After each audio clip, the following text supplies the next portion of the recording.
Good morning, everybody, and welcome to the EQ Resources Investor Webinar following the release of the company's December 25 quarterly activities report. Joining me today are EQ Resources Managing Director Craig Bradshaw and Chief Financial Officer Jono Kort. Today's session is going to cover performance during the December quarter across the company's operations in Spain and Australia, key market developments, and priorities for the company as it enters 2026. We're going to start with a bit of a market overview and then move through operations and financials and finish with some questions. So a good session here, ready to go. Craig, let's start with the market update. Excellent. Thanks, Peter, and thanks, attendees. Look, market has continued to strengthen since we did our last quarterly. The price as of Friday, fast markets LMB, was $1,100 per MTU on the low and 1,398 on the high. Price over in China actually clicked over the 1,400, got to $1,429 per MTU last week. So clearly, demand continues to be strong in China. Chinese interests are continuing to buy material out of the rest of the world, in particular out of Africa and Bolivia. Obviously, they make overtures to ourselves from a supply side, but that's not where our business is aimed at. Equally, in discussions I've had with people in the downstream, particularly in the North American market, a lot of the smaller tungsten metal powder consumers are indicating that they're on 4 to 6 month backlogs of getting supply of the tungsten metal powder they need for their ready to press powder manufacture and tooling manufacturing. So, look, the interest remains strong in terms of supply. We still have different customers who are looking at our export statistics, which are published, easily discoverable. And I've got customers who complain if another customer gets an additional container relative to them, or if we have a spot container, why does an American customer get that over a European customer? And so, we're trying to be equitable and reasonable in ensuring that customers get deliveries. We do have a backlog of deliveries that we're still looking to fill into, but from that perspective, market remains strong and pricing continues to go up, which is augurs well for us as we head into a space where we'll have increasing production out of our Carbine asset as they get through into the Iolanthe vein system over the next month. Very encouraging to be so popular amongst your customers, Craig. That's good to hear. And importantly, record pricing. So that's important for that. We're going to move to Barruecopardo in Spain, which is very important to that supply. Jono, turning to Spain, it delivered another record quarter. What were the key highlights from that? Thanks very much, Peter. Yeah, look, the December quarter was a great quarter for Barruecopardo. We had a record production month in October, just over 12,000 MTUs, and we was the second highest quarterly production that Barruecopardo has seen. That's off the back of the significant investments in both, technology, knowledge, and capital expenditure at Barruecopardo, really setting it up for success as we move forward. The quarter saw a record mining and processing performance across the board, and we expect to see that performance to continue from this quarter onwards. Drilling and operations there, Craig. How do you see activity at Barruecopardo going forward? Yeah, look, I spent a week over there 3 weeks ago now. So I spent a week over there with the team, which was really good. There's a couple of videos out of or shots of me in the field with the team. Look, we've got some really smart people, great systems and processes, but we are working through where it is that we need to invest our dollars in that business. And one of the key standouts is lack of additional drilling that's been done at that asset. Essentially, it's been capital deprived. Previous owners have put most of their investment in trying to fix the processing challenges that they had, as opposed to looking at the mine. When we look at that Barruecopardo ore body, it is open in the north, it is open in the south, it is open in the east. And so from that perspective, we've got the team have worked up a set of drilling programs. that basically test the northern extensions, test the southern extensions, as well as in the east, converting from resource into reserve, ideally, as well as then extending the resource. The key thing there, when you look at that ore body, for example, we've got reserves and resources at the moment that basically stop at the two ends of the pit. And when you're standing there looking at the wall, you can see the veins continuing in both the north direction and the south direction. And so that looks very good from a prospectivity perspective. And the team have just finishing off the quotes for us to award that work and start that program. We're in the middle of winter over there, so we're having a few challenges around snow and rain and those sorts of aspects. But I expect that as we move into the drier months, out of winter into spring and summer, that's when we'll start undertaking those drill programs. So looking forward to the results we get for that. The other thing to note about our assets in Spain is that we've got a number of EPMs, exploration licenses, that have had no work done on them while all the focus has historically been on the Barruecopardo asset. And so the team are now dusting off those EPMs now that we're going into a situation where we do have the finances available to progress the exploration work that's possible in that space. There's a lot of old workings, there's old tungsten mines that are in close proximity to our Barruecopardo operation. And so we expect to develop an exploration program on the Spanish assets as well. Craig, and also on a high level for everybody listening in today, strategically, how important is Barruecopardo to your European customers, and how is that? How should investors view that asset for the company in terms of the global marketplace?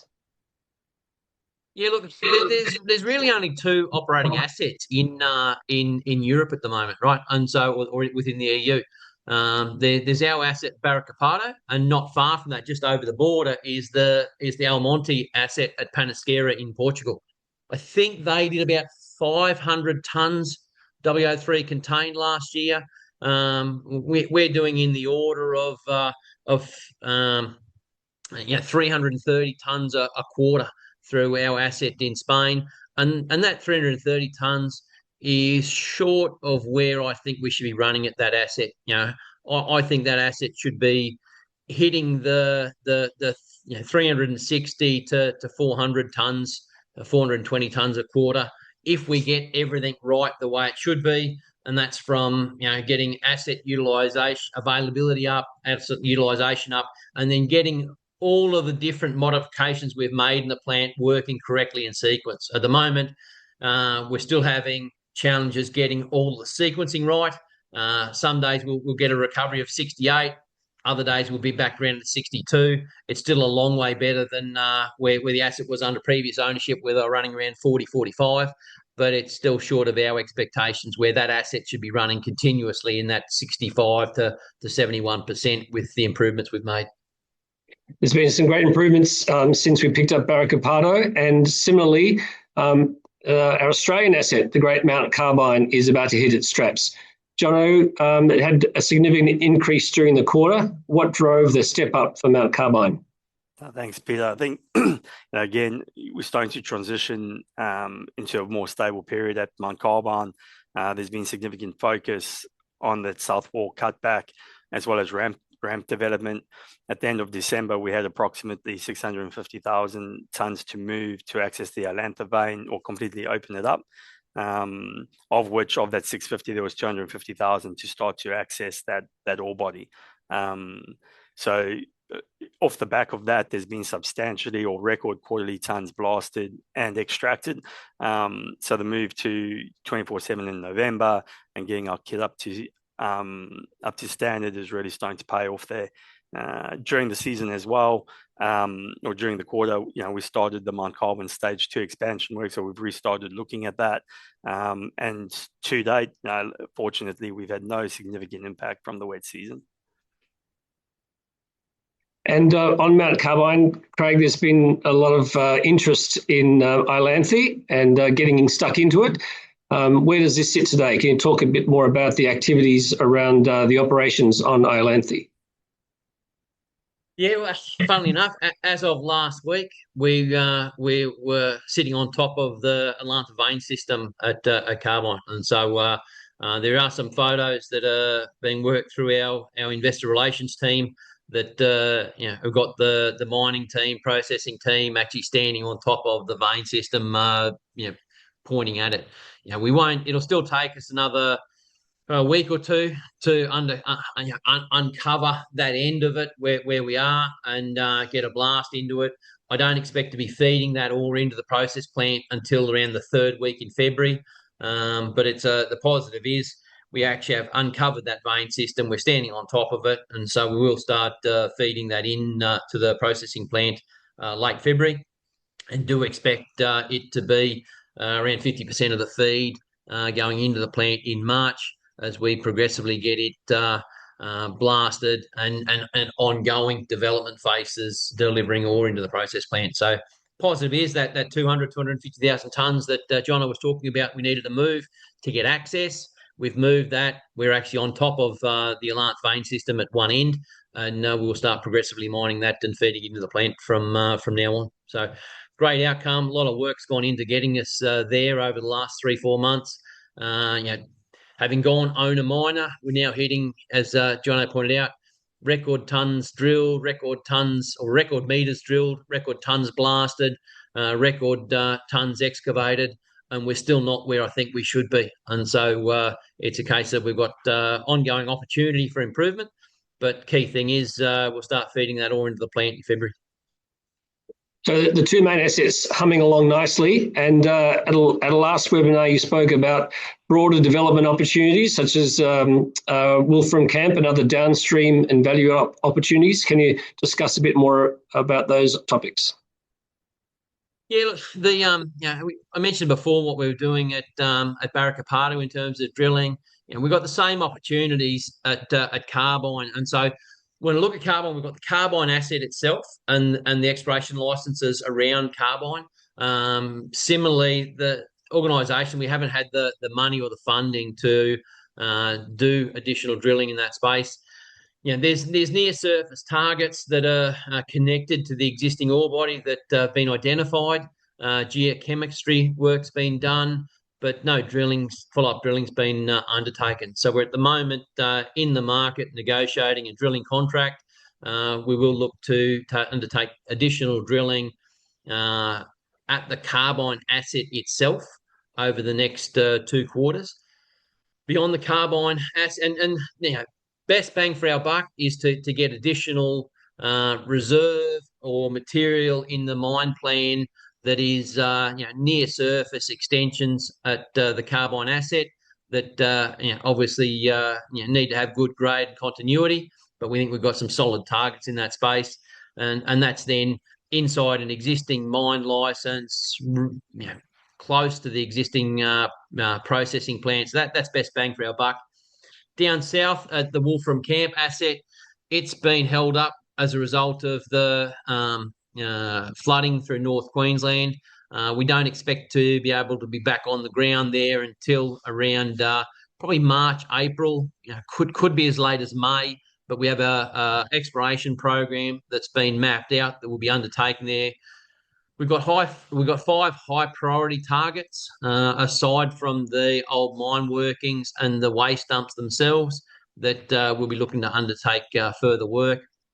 We're also in advanced discussions with some other parties that have got ground that's contiguous with our ground, either at Carbine or at Wolfram Camp, that we'd like, that have got tungsten signatures on them, that we're going to look to advance into joint ventures in due course. And so, with the asset at Carbine, it makes sense, hub and spoke style operation, where anything within, let's call it 100, 150 kilometres, we could crush, sort, jig, and get a upgraded concentrate feeding into Carbine would be a good outcome. Currently Carbine's predicated on 50% of the feed coming from low-grade stockpiles and 50% from the pit, from a sequencing perspective. And the low grades running around 0.07 to 0.08. So if we have other feed alternatives that have a higher grade that we can substitute the low-grade stockpile with alternate feeds, we will do so if we can make the mine sequencing work, and that'll then deliver additional volumes out of the existing assets. You also talked, and Jono touched on the expansion at Carbine. We did recommence pre-engineering works in the second week in December to go through the equipment we've got, what's the best way to install that, what's the best configuration within which to install it, different site layouts. The team we're using for that is incl. They've got a back office in Vietnam. A number of the people in that back office had previously worked for me in Vietnam, so they've got experience in tungsten mining assets and operating, construction and process operating those. In terms of that, they worked through the option study through the December, January period when most of Australia engineering firms were shut down. And so the second week in January, we went through that option study, landed on what we're moving forward with in that space. That's not an overly expensive piece of work, but it's time consuming to make sure that you go through, you have your option study in terms of best layout, you do your risk assessment against those. Time consuming, but not a big dollar spend. What that means is we're well placed now that we're negotiating with the different downstream off-takers for them to fund that expansion. Once we lock that down, we'll come to the market to announce it. But I do expect to be in a position where we'll be installing that equipment in 2026. And my expectation is we should be commissioning that around November. And so from that perspective, that would be a doubling of our front-end capacity at the Carbine asset. And then finished production will depend on what grade of material we end up feeding that from different sources. And so good position to be in, and very supportive from a customer base in terms of wanting to get access to additional tonnage and take that style of investment. And along with Wolfram Camp and Carbine making EQ the tungsten capital of the Southern Hemisphere, Craig. Not just the Southern Hemisphere, Peter. I think on our current projections, we'll be the number one producer in the world outside China. Others, I think, if they're successful outside China, excellent, because the world needs it. But with our existing assets performing where we expect them to be, and then on that basis, we'd be number one. And if we expand the plan, it just enhances that position for us. Yep, absolutely. And helping that expansion is balance sheet strengthening. And Jono, the December quarter represented a major reset of the balance sheet. Can you summarise what the company achieved over that period? Thanks, Peter. It was a big quarter for us from both a cash generation and balance sheet strengthening. Of the 38,000 MTUs we produced, we ended up cash flow positive across the group from a net operating perspective. Obviously, Barruecopardo was a standout as it generated 14 million Australian of its operations. So we're not burning cash at a group level from an operating cost perspective. We did a 34 million raise in December, which enabled the reduction in current liabilities and debt by 23 million Australian. So a big step change for us. And what that also means is that we've simplified, as we worked through the last couple of years, we had a number of bespoke arrangements, which we've just been cleaning up and simplifying for the markets to understand. We agreed to terms with Traxys for refinancing the 15 million euros of Spanish debt. We think that's at very competitive prices, being Euribor plus 5.5%. So you're talking 7.5%. For us, with a very balanced sales and distribution agreement attached to that. We also, in terms of the Spanish debt as well, there was 5 million euros that we've paid down in cash from operating cash flows out of Barruecopardo. In terms of, as Craig touched on, we very well progressed in negotiations of securing funding, the future of Mount Carbine's expansion. Nothing definitive yet, but that process is very well progressed, and we expect to secure that in a reasonable time frame. So following on from that, cash generation was a key theme during the quarter. How did the numbers look when you have a look at, we're looking at Barruecopardo, Mount Carbine, cash on hand. overall the final financial resilience as we head into 2026? Yeah, so look, we had about 25 million in cash at the end of December, Australian. That continues to be about where we are today. We're also seeing substantial, we have a number of options in the money at the moment. So we are seeing people who've been seeing cleansing statements and whatnot being almost issued on a daily basis. We are securing sufficient funding along the way to support our access into the Iolanthe vein as well as the expansion. So from where we were 6 months ago, very, very strong position, and we expect to maintain that given our operations are cash flow. As is cash flow positive, as I said, Barruecopardo generated about 40 million Australian. We spent about 8 million in progressing the stripping at Mount Carbine, and then there was another $3 million loss through the low grade stockpile, which was at the time running on dry processing. So as we move to wet, we expect that to become neutral moving forward. On the revenue, Craig, we might just touch on the revenue recognition and the pricing mechanism. We've had a few questions about that. Would you like to cover off that topic, please? Yeah, no, look, certainly. And I appreciate that it can be confusing for investors to understand how our revenue recognition works, right? So the way our contracts work is that pricing is based on the average of the month prior to the month of shipment, right? So if you look at whatever the fast markets LMB price is, it gets published every Friday, and we get paid the average of the month prior to the month of shipment. Now, the mechanism is a little bit different between the two assets. The Australian asset gets paid 70% of the mid on average, while the asset in Spain gets paid, and it depends because we have different contracts that are expiring at different times, and so have been negotiated at different points in the market. But on average, it would be around, it's called 78%. So some contracts will be at 76, some are at 80, but on average, let's call it 78% of the low in fast markets.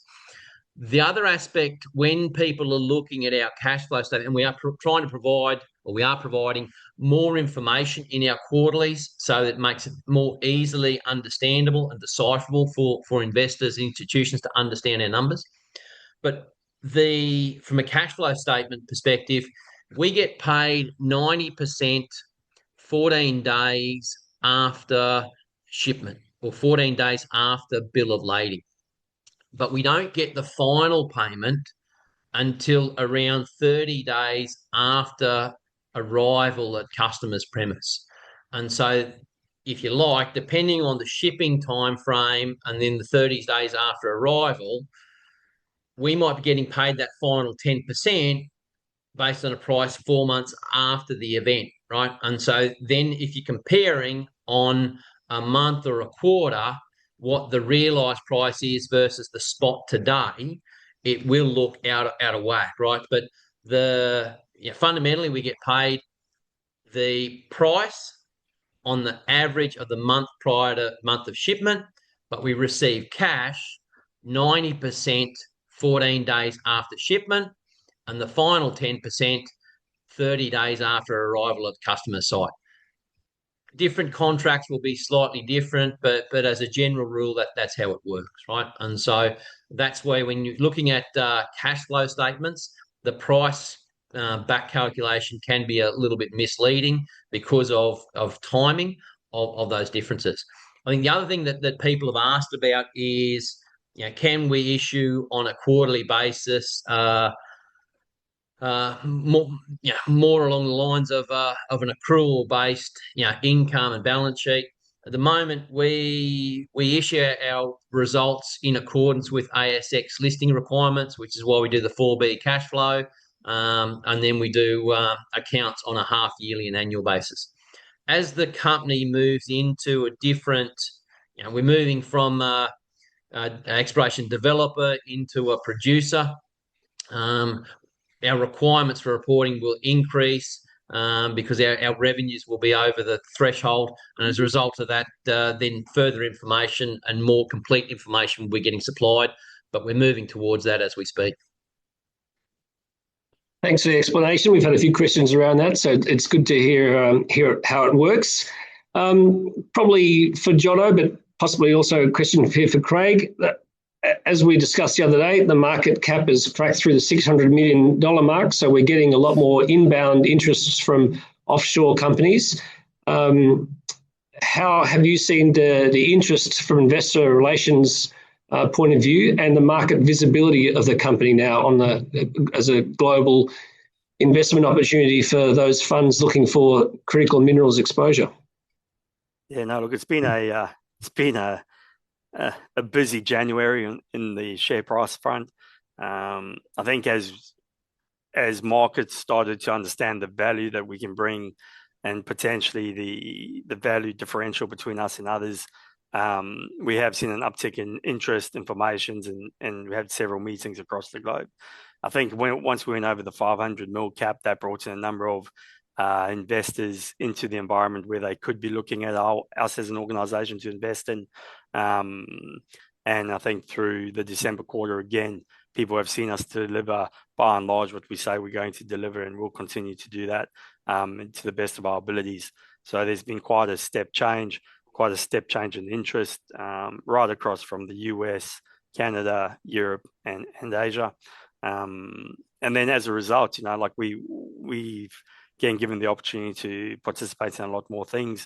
So we will continue to be more visible, more proactive with our shareholders and the investment community.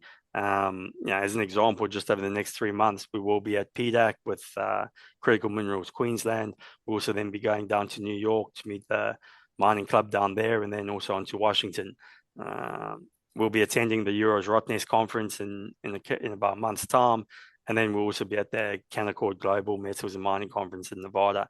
And that's just, I guess the next 3 months. There will be ad hoc things along the way, but we want to be very structured and planned on how we engage with the market. Yeah, probably just adding on to that, the key thing for Jono and myself, Jono joined 1st of July last year. I came on as managing director 1st of October.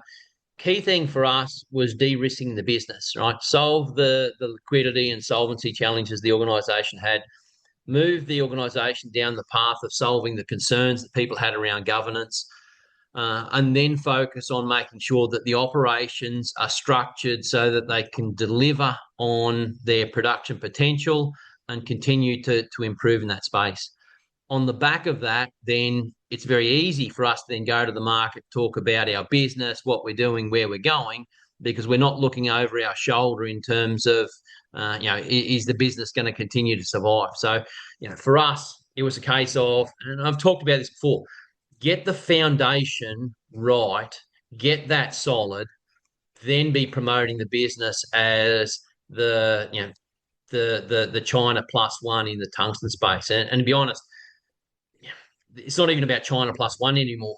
People can't buy from China, either from as a result of legislation that's been passed in the rest of the world that's banning the input of tungsten into, for example, Department of Defence contracts from 1st of January 2027. Department of Energy have also put restrictions on what tungsten can go into Department of Energy contracts in future. And then you've also got the ban that was put in place from China in terms of exporting tungsten from February 2025 onwards. And so from that perspective, companies in the rest of the world are really reliant on companies like EQR and others in terms of improving their production, bringing additional units to market. I think I've said a number of times, we could sell 3 to 4 times as much as what we produce at the moment. So, customers are looking for us to step up, solve those challenges, and deliver more units into a market that's got the demand at very good prices. And so, as I said, John and I needed to actually fix the foundation. Having fixed the foundation, now we're in a good position to actually really promote the company as a solution for people in the world. And then other things, be it cash flow and profitability, will flow from that. And ideally then that creates a platform that people want to invest in. Thanks, Craig. Thanks, Jono. Pretty good summary on the quarter and the positioning of the company as we go ahead. I've got a few questions here I'm going to throw to you. One's involving drill programs across the two assets. What can investors look forward to in this coming quarter in terms of drilling and exploration at the two assets? Yeah, look, in the March quarter, very, very little, to be honest. The conditions are just not amenable for us to be undertaking drill programs in the March quarter. I expect to be starting the drill programs in the June quarter. I don't realistically expect to have results in the June quarter. It could be that we do, but most likely it would be the September 2026 quarter that I'd really expect to start. So July, August, September 2026, that I'd really expect to start seeing results from drilling. And then ideally, we'd then go into a new resource and reserves statement towards the end of the year, assuming that we get the results that we're expecting. But with in the Northern Hemisphere, the asset there is under snow and wet at the moment. Our asset in Australia, the Carbine asset itself is fine from a flooding in North Queensland perspective. The biggest challenge we've had there is actually getting our people to and from work as a result of some roads being cut off from an access perspective. So instead of coming directly, say, from a Port Douglas to the mine site, they have to go down to Cairns and then come up. Means that instead of an hour to work, it's 2 hours to work. So some of our hot seating has been changed, but quite simply, you can't get the gear in to do the drilling. And so it'll be a case of do that drilling from about March onwards when weather conditions permit. So this quarter, as you alluded to before, is more about production optimization and into a high price environment rather than exploration drilling. Yeah, this quarter is all about the continuation of production on a sustainable basis at Barruecopardo, and then Carbine, getting that higher grade feed in to the processing plant from mid to late February. A good solid month on that in March. So our expectation is, the March quarter production will be higher than the December quarter production, and then going into the June quarter, we'll have a solid 3 months for both assets on good grade and consistent feed. And so, expecting big things on the June quarter from a production, and obviously then from a revenue perspective, given prices where they are. And Craig, you said you could sell 3 times as much as you're producing. How flexible is our offtake program? Are we locked into long-term contracts and prices, or do we have room to move to be flexible with the strength in price? We currently have all of our offtake is currently spoken for. We've got a backlog that we're delivering into from both assets, and that's as a result of different challenges we had through 2025 with liquidity issues, solvency issues. We had to shut down mining at Barruecopardo for a number of months, so we were processing low-grade stockpiles there. We're now back into and have been back into mining from the pit from about September 2025. So now we're getting better production out of the Barruecopardo asset. We're delivering into the backlog there. I expect to have all customers fully satisfied from that operation by about May. From a Carbine perspective, because of the fact we've had the low-grade cutback, there was originally delays through the first half of 2025. We're therefore behind where we would have liked to have been in Carbine, but we'll start to dig into that backlog from March onwards, and then possibly by about July, August, be fully up to date with backlog. That then puts us in a position where, and equally then, different contracts will expire at different points in time, and then new contracts come in, and that will be an ongoing progressive aspect of our business. And so through until February 2027, most of our contracts expire at the Barruecopardo operation, but then we've got Traxxas coming in on a sales and distribution agreement, and they'll look to place some of those tons into various customers or into their own contracts, as the case may be. And so At the moment, we don't have additional flexibility because we are fully committed, but it'll be a case of progressively through 2026. We expect to gain back flexibility as we deliver into our backlog. I think, Peter, just circling back to some of Craig's earlier comments, is that all our offtakes essentially are volumes based. So we need to deliver the volumes at the spot price of N-1 of delivery. Yeah, importantly, the spot price. They're all volume based, right? And so it's a case of they're frame contracts with minimum volume requirements.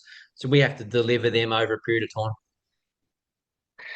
Thank you. That's the answer we're looking for, I think. And I've had this question a couple of times come in about potential listing on international boards such as the NASDAQ. Is that an option? Is that something that you've discussed? And how do you see that type of scenario? Well, let me jump in. The answer is yes.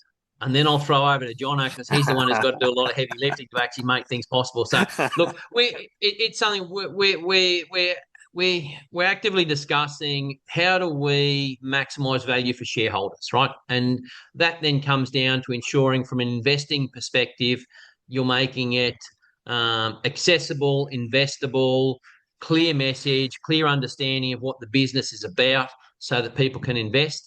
But at the same time, as a business, we've got to go through and improve all of our systems and processes, get standardised systems across both assets. So at the moment, for example, we've got 2 different ERPs that don't talk to each other.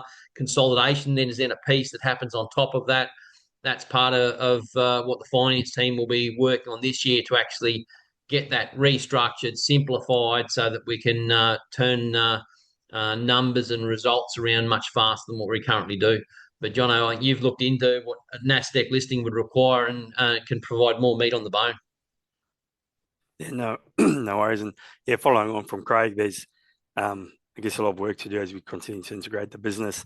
I think in terms of listings, now one of the fundamental question has to be asked: do we think it would generate more value for the organisation and our shareholders? And that piece will continue to be assessed. If you're looking at NASDAQ, I guess there's 2 pathways. You either can be the emerging entity or a large filer. The rate we're going, we may end up being a large filer. If that's the case, you go be Sarbanes-Oxley compliant. We've got, I think you have to have 2 years of PBAOC auditing, so we have to go back and re-audit the last 2 years of our financial statements to align to it. That takes time. We also need to have a look at auditors, make sure that our existing ones and existing structure, how it's set up, will enable us to deliver it. So we are looking at it, but to do such a listing in a short period of time would be unrealistic, and it hasn't been decided, I guess, whether we would do it or not.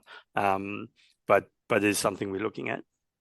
And John, it doesn't preclude American institutions from investing via the ASX. Would that be right? No, not at all. We've got plenty of people on our register, or people or institutions from the US, Canada, Europe, Asia, right across the board. They can readily invest in us. Yeah. Actually, just on that, we had a number of calls last week. Jono talked about that 500 million market cap. It does seem to be that we have been on the radar for a number of American and European institutions who wanted exposure to tungsten, wanted, I guess, the opportunity to diversify away from other tungsten producers, and within that, their mandate required a minimum market cap of 500 million. And so up until now, not been in a position to invest in EQ. Given that we've now ticked over that minimum market capitalisation, we had 6 calls last week with different institutions to go through updates in terms of where the business was at. And one of them made the observation that similar question: are we looking at listing on NASDAQ? Went through with them, our considerations there, and then they offered up that it's actually not it doesn't preclude them for investing. They can invest on the ASX anyway. So it's a case of no. Big institutions, it doesn't stop them from investing. It just comes down to what's in their mandate. Yep, understood. Look, that probably concludes the main questions I've been getting through the chat and through the week. Craig, Jono, do you want to give us an overall summary of the achievements of the last quarter and what we can look forward to coming up in your plans, and giving investors and shareholders an idea about the milestones we can look forward to in coming weeks and months?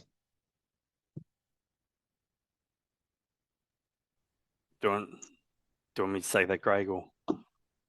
Yeah, you're right. 2025 was all about de-risking the business and building that foundation and platform.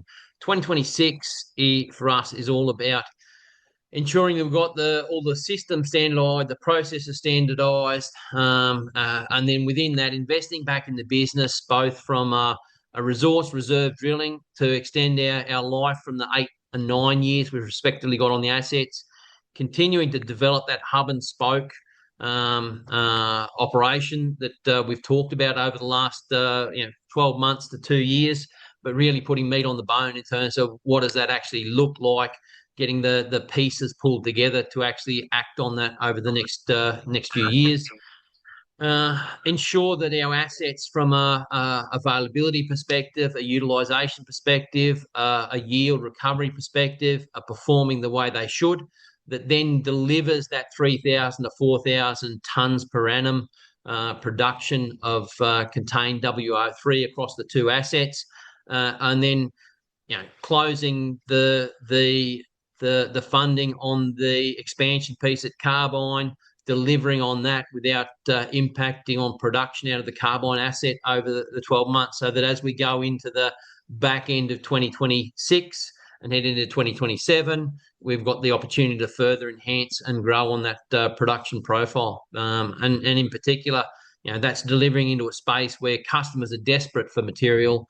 We're in a unique situation, I think, where we've got the greatest ability to improve production and deliver into customer demands and help them protect their business that are absolutely under attack from Chinese interests looking to compete in that tooling and powder, or more in the toolings and finished product space than in the intermediate space.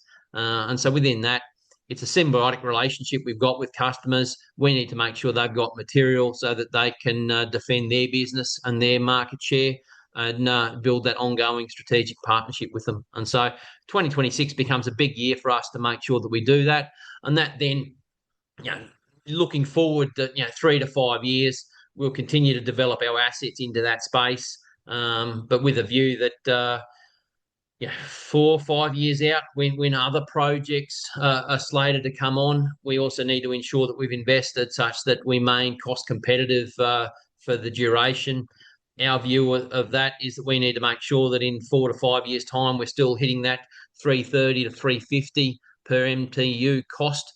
And so part of what we're looking at over the next 12 months, 2 years, is how do we actually make sure that in the longer term, we remain a cost leader, not just a production leader in tungsten globally.